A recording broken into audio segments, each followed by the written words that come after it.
Saranno 22 i sindaci del Veneto orientale che domani andranno a Roma per chiedere un'accelerazione dei lavori per la realizzazione della terza corsia lungo l'autostrada A4, nel tratto maledetto che va da San Donà a Porto Gruaro, teatro di gravi incidenti, il più delle volte mortali. Quando 22 amministratori decidono di chiedere udienza al capo dello Stato è perché non ne possiamo più. Questa così pletora di soggetti, rivolgersi al Presidente della Repubblica significa chiedere il suo aiuto perché ci aiuti effettivamente a velocizzare questa vicenda. Ogni mese che trascorre si allunga la lista degli incidenti e purtroppo dei feriti e quindi anche dei morti. L'ultimo stamane, poco dopo le 7, nel tratto compreso tra Latisana e Porto Gruaro in direzione Venezia. Due tir si sono scontrati, una persona è rimasta gravemente ferita.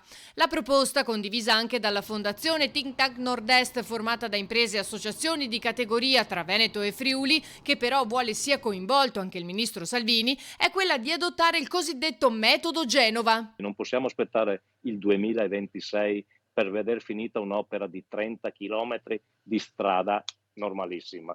È ineccepibile nel 2023, deve finire almeno un anno prima e ci sono i modi per finirla e chiederemo che adottino il sistema del commissariamento del ponte di Genova lavorando 3 turni a giorno.